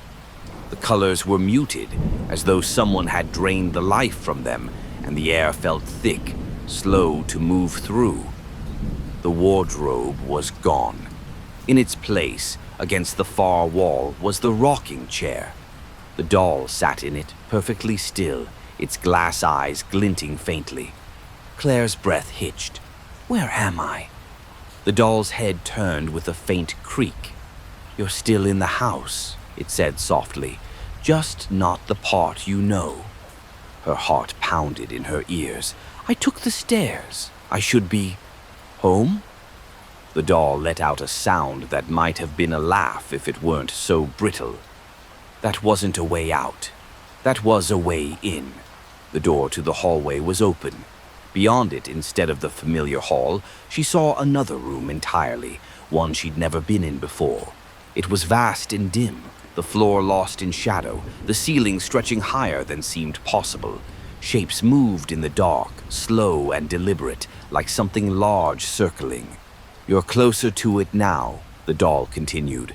"Closer than anyone's been in years." The air in the guest room shifted, cooling until her breath came out in a thin mist. From the shadows beyond the open doorway, she heard it. Slow, heavy footsteps, each one sending a faint vibration through the floorboards. The doll's porcelain smile didn't waver. "You didn't feed it, so now it will feed itself. You should hide." Claire's muscles locked. "Hide where?" she whispered. The doll blinked once, slow and deliberate. "There's nowhere in here it can't see." The footsteps stopped just outside the doorway. Then a long gray hand curled around the frame. The fingers hooked over the door frame were impossibly long, their knuckles sharp as knots in dead wood. The nails were blackened and thick, curling slightly at the tips like claws. Claire's pulse roared in her ears. She took a slow step backward, her heel brushing against the rocking chair. The doll didn't look at her. It kept its glassy eyes fixed on the doorway and said almost casually, "If you don't move, it will come slower. It likes to savor." Her breath caught in her throat. Every instinct screamed to bolt, but the idea of turning her back on whatever was about to enter felt worse. The hand tightened its grip on the frame, the wood groaning under the pressure. Then the rest of it began to emerge. an arm like wet clay, too long to belong to anything human, followed by a shoulder hunched high and unnatural. The head that came next was bent low, the neck stretched as though it had been pulled too far. Its face, or the suggestion of one, shifted like ink in water, struggling to hold a single form. For a moment, it almost matched hers again before distorting into something eyeless, the skin where features should be stretched and smooth. Claire's voice cracked. "What do you want from me?" The thing tilted its head, the blank face rippling. When it spoke, it was with her own voice, quiet, steady. "To take back what you owe." She shook her head, inching sideways toward the open window. "I don't owe you anything." The doll's head swiveled toward her, its porcelain jaw creaking. "You walked into its house. You always owe." The creature stepped fully into the room, its height forcing it to hunch beneath the low ceiling. The air thickened with its presence, a smell like soil and rust filling her lungs. The doll's voice softened. "If you run now, it will chase. If you give it something, it might let you go." Claire's gaze darted around the room, panic sparking. "I don't have anything to give." The doll blinked slowly. "Yes, you do." From the hallway behind the creature, another figure began to emerge, small, pale, with braids hanging limp against its shoulders. Lillian, smiling. Lillian's smile was thin, almost polite, but her eyes glittered with something sharper. She stepped lightly into the guest room, her bare feet making no sound on the warped floorboards. "You're cornered," she said softly, as if explaining a simple truth to a child. "It'll take me or it'll take you, and I don't mind either way." Claire's chest tightened. "Why would it take you?" Lillian tilted her head. "Because I've been here longer than you, and it's bored of me. It likes new flavors." She took another step forward, her pale dress brushing against the creature's shifting arm without fear. "But if you offer me, it'll know you're learning how this place works. That might make it curious enough to spare you." The doll's head creaked as it turned toward Claire. "She's right. A willing trade has power here." The creature moved closer, its blank face rippling again, the shape of a mouth beginning to press forward beneath the stretched skin. "Choose," it whispered in a voice that came from nowhere and everywhere at once. Claire backed toward the wall, her hands trembling. "I'm not feeding it anyone. I'm not you." Lillian's smile widened, showing too many teeth for such a small mouth. "Then it will eat you first, and me after. And that's fine too." The creature's long hand twitched, fingers splaying wide, ready to close around someone. The air was so thick now, Claire had to fight for every breath. Her mind raced. If she didn't give it something, it would take both of them. But if she gave it Lillian, she'd be no better than whatever had trapped her here. Lillian leaned in slightly, her voice low and warm. "It doesn't have to be me. It just has to be someone." Claire's eyes darted to the doll. The porcelain figure sat perfectly still, but there was a faint curve to its mouth that hadn't been there before. The creature's faceless head turned toward it, as though sensing the same possibility. Claire's heart slammed in her chest. The doll sat unmoving in its chair, but there was something about the stillness now. It felt deliberate, almost expectant. The creature's long fingers flexed, the rippling on its face stilled, and for the first time it seemed almost focused. "You could give it that," Lillian said softly, her voice smooth as silk. "It's more than just porcelain. You know that, don't you?" Claire swallowed hard. "What happens if I do?" Lillian's grin thinned. "It'll leave you. For now." The doll's glass eyes slid toward her without turning its head. "If you feed me to it," it said, the sweetness in its tone gone, "you'll never know the way out. I'm the only one who can tell you." The creature shifted its weight, the floor groaning under its hunched form. Its hand extended toward the doll, slow and patient, like it was savoring the moment before the snatch. Claire's thoughts twisted in panic. If the doll was telling the truth, giving it up might trap her here forever. But if it was lying, then keeping it meant nothing except risking her own life. Lillian moved closer, her braids swinging as she leaned near Claire's ear. "You don't have time to think. Choose." The creature's hand hovered inches from the doll's porcelain shoulder. The rocking chair creaked once, almost in defiance, and then Claire moved, grabbing the chair by its curved back and shoving it forward with all her strength. The doll let out a sound, high and sharp, like glass cracking, as the creature's hand closed around it. The long fingers curled, and the porcelain shattered with a sickening crunch. The moment the doll broke, the air in the room seemed to rush inward, pulling heat, light, and sound toward the creature. The shadows deepened until there was nothing left but the faint outline of its shifting head. Lillian stepped back, her smile gone now, replaced by something harder. "You just gave it more than you know." Claire's breath came ragged. "What did I—" The floor dropped out from beneath her. Claire plunged into darkness so complete it felt solid, pressing against her skin, her eyes, even inside her lungs. She didn't fall so much as sink, the sensation thick and suffocating, as though she'd been dropped into deep water without the relief of breath. Somewhere above, faint and distant, she heard Lillian's voice, warped and muffled, as if carried through miles of soil. "It has you now." Her feet struck something soft yet unyielding. The darkness thinned just enough for her to see. She was standing in a corridor that seemed to stretch forever in both directions. The walls weren't walls at all, but layered roots, pulsing faintly like veins beneath skin. They twisted and shifted as though alive, sometimes parting just enough for her to glimpse pale human faces pressed within them. Every one of those faces had empty eye sockets. Her breathing came faster.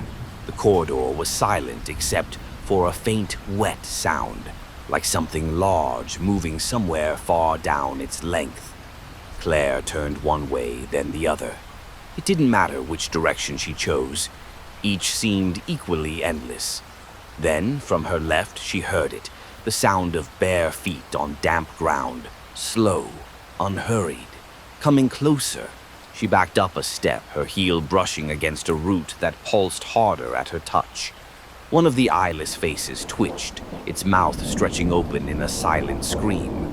A voice drifted from the shadows ahead, low and resonant, curling into her mind.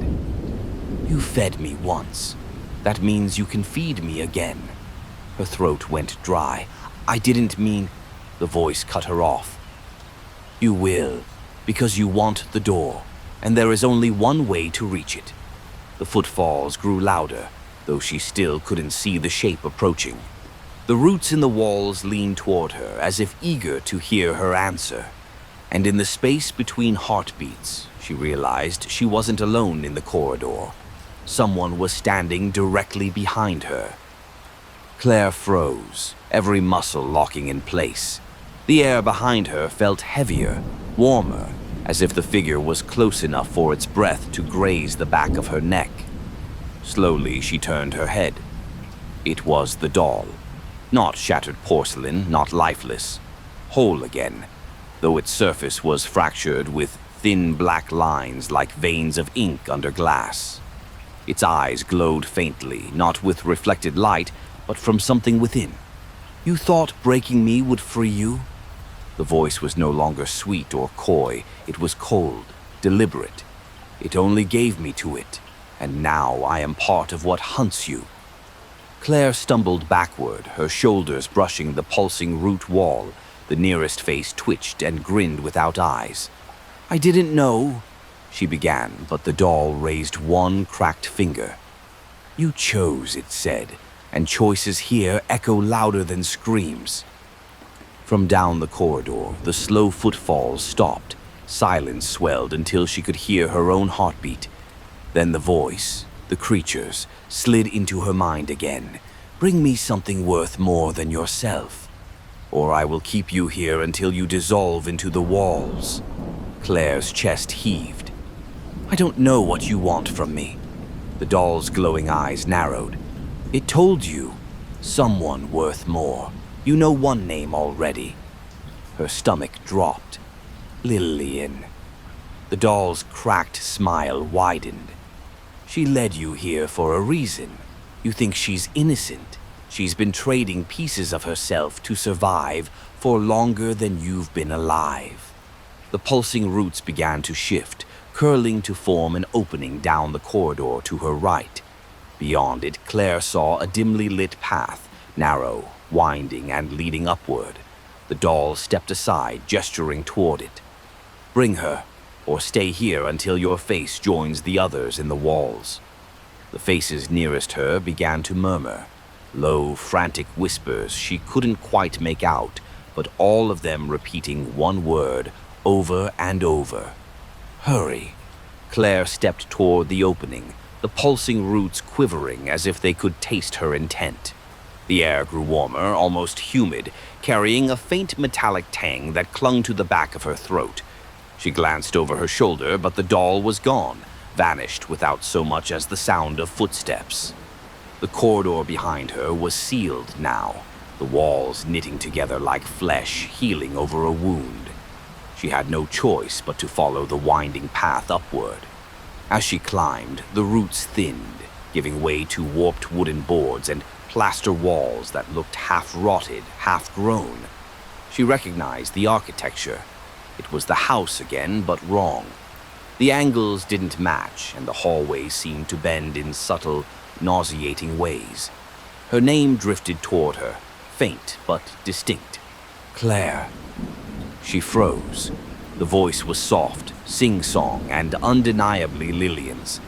Claire, I've been looking for you. A shadow moved just beyond the corner ahead, small, delicate, and waiting. Claire's pulse quickened. She stepped forward cautiously, her shoes creaking on the warped boards. When she turned the corner, Lillian was there, standing in the middle of a narrow hall, her pale dress unblemished, her braids perfectly neat. You disappeared, Lillian said with a tilt of her head. One moment you were in the guest room, and then she trailed off, her eyes glinting. You've been somewhere else. Claire tried to keep her voice steady. I need you to come with me.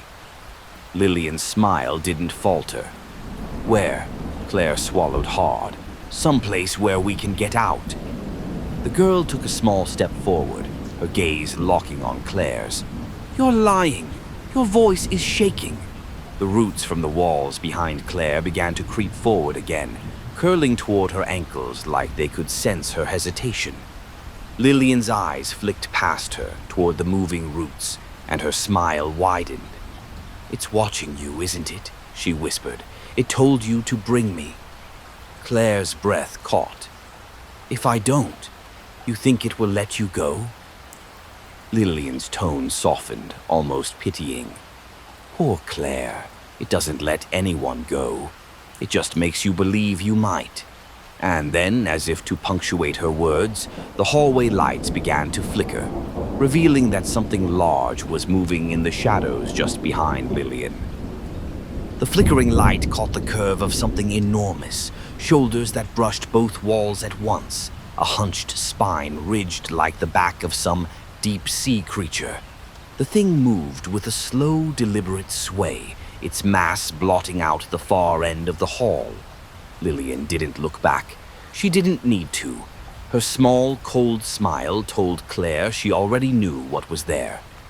It wants to eat me, Lillian said matter-of-factly. And you want to feed me to it, but you're too scared to admit that's what you came for.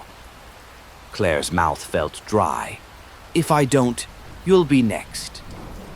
Lillian's voice was steady, almost gentle. You're not the first to make that choice.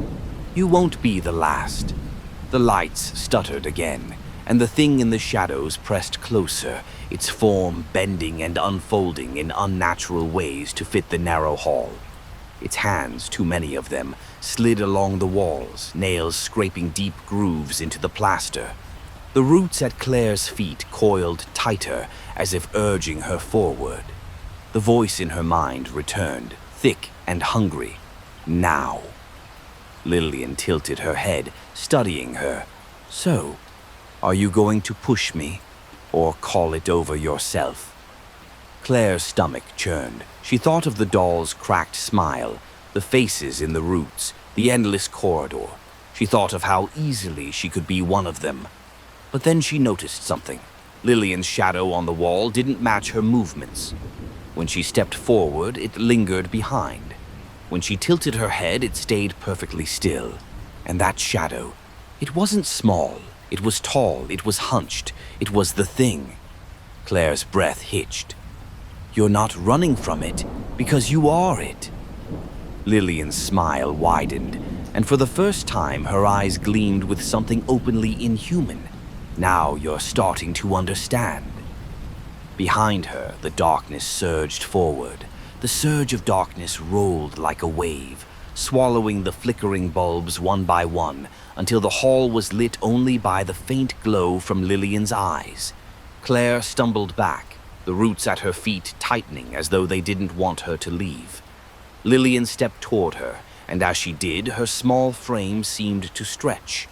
Her limbs lengthened unnaturally, her thin dress tearing at the seams as her shoulders grew broad and jagged. Fingers split into double joints, nails lengthening into hooked talons. The child's voice faded into a deeper, layered tone. Part Lillian, part the creature from the guest room. Do you think it matters who feeds whom? She asked. The house is always hungry. Sometimes it wears my face. Sometimes it wears yours. Claire's back hit the wall. The roots pulsed under her palms, whispering soundless encouragement to give in, to stop resisting. I don't want this, Claire said, her voice trembling. Lillian, no, the thing, leaned close enough that its warped breath slid down her neck. Neither did I, not at first. But hunger changes you.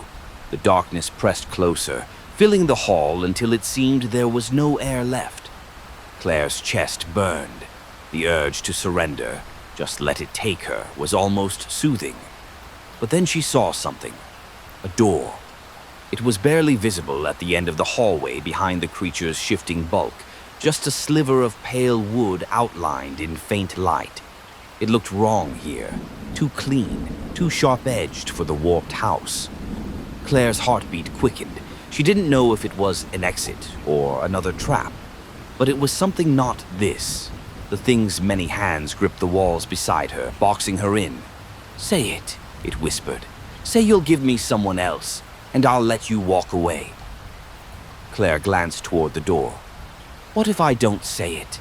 Its smile split wider than any human mouth could. Then you stay, and you learn what real hunger feels like.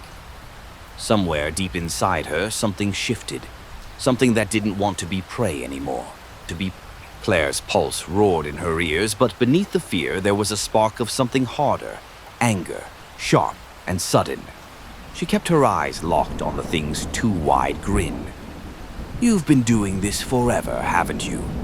Making people trade each other to save themselves. Its grin didn't falter. It works. Claire glanced again at the door, just a faint outline beyond its bulk, and something in her mind clicked. It wants me to believe that door is mine only if I give in. She steadied her breathing. Then what happens if I don't play your game? The thing's grin twitched, and for the first time its voice lost a fraction of its smooth certainty. You won't make it 3 steps. Claire moved before it could finish. She dropped low, feeling the hooked nails scrape air above her, and shoved herself forward between its shifting legs. The roots beneath the floor groaned in protest as she slammed into the darkness and ran. The thing's scream was a tearing, metallic shriek, shaking the walls. Hands, too many to count, shot forward from the black, grasping for her hair, her arms, her legs. One caught her ankle, its grip cold and crushing, but Claire kicked hard and felt it snap back with a hiss. The door was closer now, light spilling from its edges, warm and steady. She could smell fresh air, real air, clean and cool, and it made her lungs ache with longing. The thing roared behind her, its form smashing into the walls as it gave chase. Every step shook the hallway, boards splintering under its weight. Clara reached the door and grabbed the handle. It was warm in her palm, almost pulsing with life. The moment she turned it, the light flared, blinding, searing through her eyelids. And then the floor beneath her vanished again. She was falling. But this time there was no darkness, only light. The light swallowed everything, blazing white that burned away shadow, sound, even the sense of her own body. For a moment, Claire wondered if this was death, clean and merciful. Then her feet struck ground. She blinked rapidly, her eyes adjusting to find herself standing in an open field under a sky the color of late afternoon. The air was crisp, carrying the scent of grass and distant rain. It was so normal, so painfully real, that her chest ached with relief.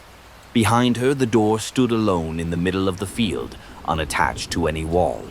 Its pale surface looked untouched by time, though faint scratches marred the frame, long, hooked gouges that made her stomach tighten. She turned away from it, scanning the horizon.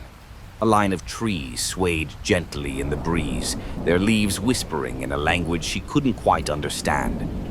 Far off, she thought she saw the outline of a road. Claire!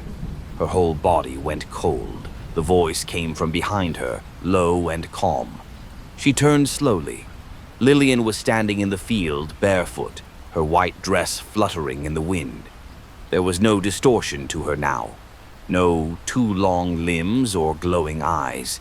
She looked entirely human. But the door behind her was still open, and through it, Claire could see the shifting dark of the house. "You almost made it," Lillian said softly, as though they were sharing a secret. "But the door doesn't lead away. It just leads somewhere else." Claire's relief curdled. "No, this is outside. I can feel it." Lillian stepped closer, her expression unreadable. "It feels real because it wants you to stop running. You think the field is safer than the hall." She tilted her head, studying Claire's face. "But you can't see the walls yet." A gust of wind rushed past, and with it came a faint sound, low, dragging, almost like something being pulled through grass. Claire's gaze darted to the horizon. The line of trees seemed closer and taller and wrong. Lillian smiled faintly. "It's still hungry, Claire." The sound grew louder, dry stalks snapping, earth shifting under an immense weight. The trees on the horizon began to sway not from the wind, but from something pushing through them. Claire stepped back, her heels sinking slightly into the grass. "If this isn't real, what happens if it catches me here?" Lillian's eyes gleamed. "The same thing that happens anywhere else in the house. You stop being you." The wind carried the smell of damp soil and something faintly metallic, like rust. The grass beneath Claire's feet twitched, not from the breeze, but as if the blades themselves were leaning toward her. She spun toward the door, but it was further away than it had been moments ago, receding into the distance with every frantic blink. Lillian didn't move. "It's not about running. It's about choosing where you'll be when it gets to you." Claire's chest tightened. "There's no getting out, is there?" For the first time, Lillian's smile faded. "I told you, it doesn't let go. But you can change the shape of the hunger." The dragging sound was almost on top of them now. The grass in the distance began to part in a jagged line, something massive forcing its way closer. Lillian reached out her hand. "Come back through the door with me. If you stay here, it'll just wear your skin next." Claire's gaze darted between the approaching shape in the grass and the girl's outstretched hand. Every instinct screamed at her to run. But where? The field stretched endlessly in every direction, and the door was already impossibly far. The shadow in the grass rose higher, revealing a pale, jointed limb the size of a tree trunk. She didn't have much time to choose. The limb slammed into the earth with a sound like splitting wood, sending a tremor through the field, Grass flattened outward in a rippling wave, revealing more of it.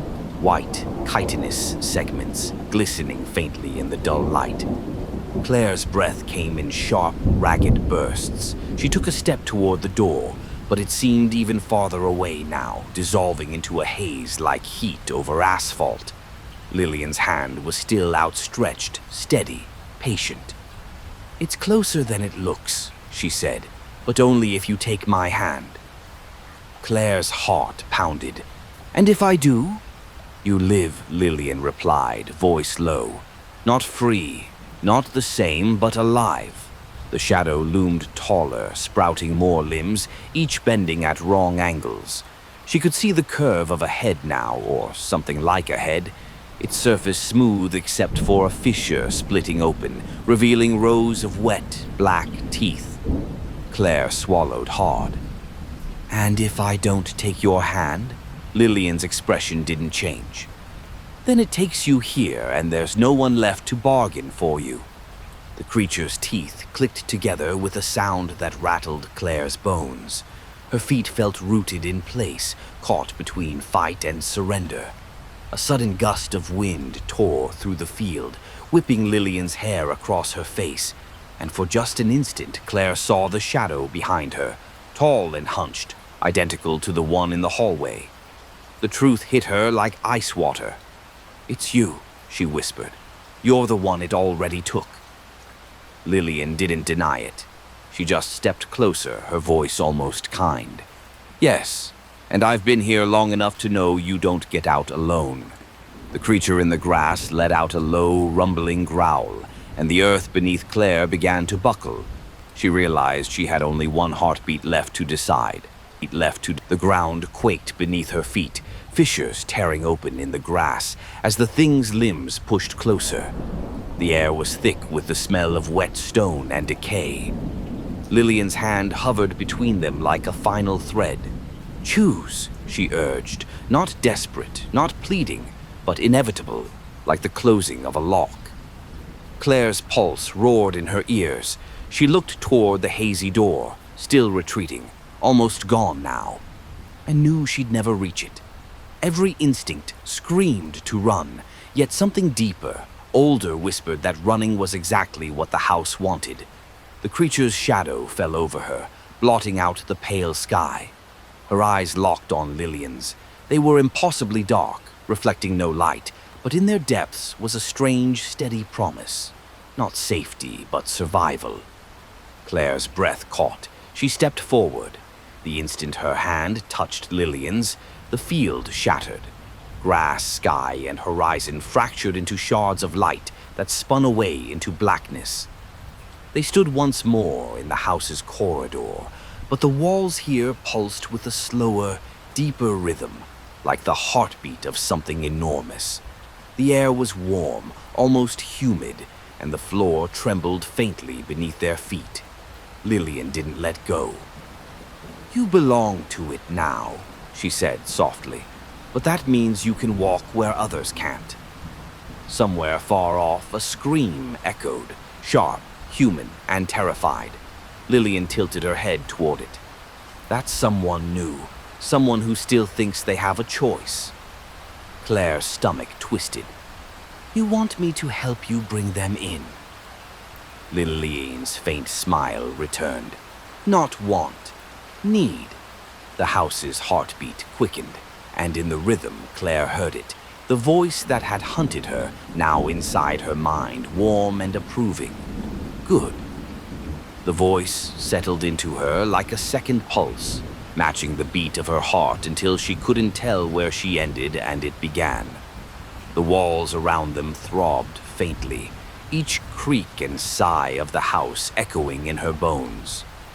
Claire stared down the endless corridor.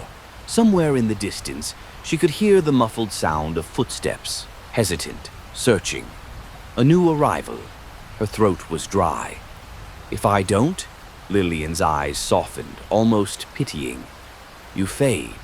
The hunger takes over anyway, but you won't remember you were ever Claire. This way you keep enough." The thought of becoming nothing, just another shadow in the roots, curled icy fingers through her spine. She thought of the door in the field, the fleeting taste of fresh air, and realized it had been the cruelest trick of all. The voice in her head hummed, not impatient, but eager.